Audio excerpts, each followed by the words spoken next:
जी कहते हैं व्यास जी, मैं भगवान के उस मंत्र का जाप करने लगा, ओम नमो भगवते वासुदेवाय। माता को बड़ी चिंता होती थी ये बाबा बन जाएगा, मैं इसकी शादी करवा दूंगी।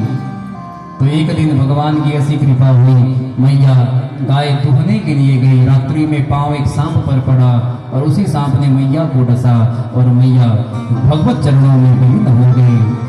और जैसे ही मैया भगवत चरणों में विलीन हुई, मैं बड़ा प्रसन्न हुआ और मैं दौड़ा दौड़ा उसी दिशा में भागा जहां संत गए थे। पर संतों को गए हुए बहुत समय बीत चुका था और मैं जाते जाते एक वृक्ष के नीचे बैठा, थक गया, प्यास लगी, मैंने पानी पिया, जलपान किया और उसी वृक्ष के नीचे बैठकर भगवान नाम का सुमिरन करने लगा।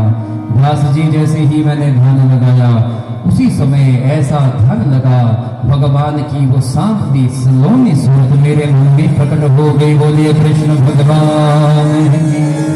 और जैसे ही मेरे मन में वो सूरत प्रकट हुई, मैं खुशी के मारे उछल पड़ा कि मेरी तपस्या सफल हो गई और उसी क्षण भगवान की वो सूरत मेरे हृदय से मिट गई।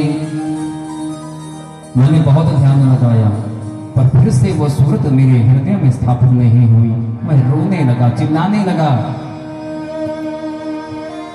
और उसी समय आकाशवाणी हुई, कहा नारद जी अभी आपके भीतर से अहम भाव नहीं गया है, अहंकार है, संसारिक वासना भी आपके हृदय में है, इसलिए मैंने अपनी सूरत तुम्हारे हृदय से हटाई है। महाराज जी ने कहा महाराज जब आपको सूरत हटानी ही थी तो आपने भला उस सूरत दिखाई क्यों?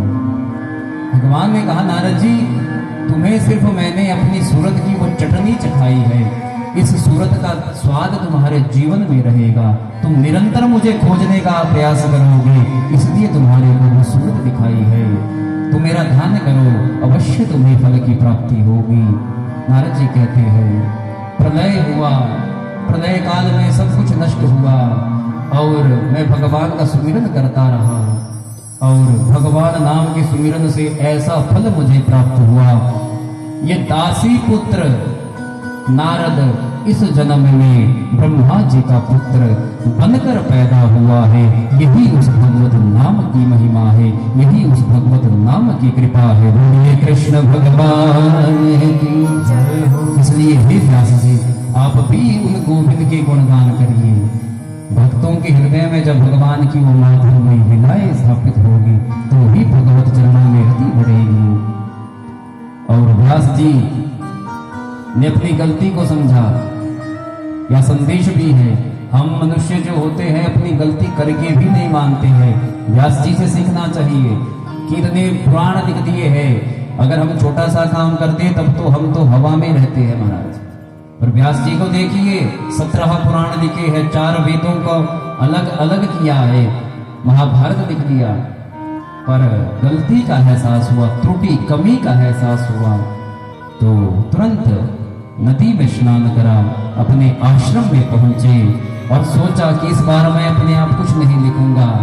ध्यान किया, जो भगवान प्रेरणा देंगे वही लिखूंगा और भगवान का ध्यान लगाया और उसी समय भगवान की वो दिव्य वाणी प्रकट हुई।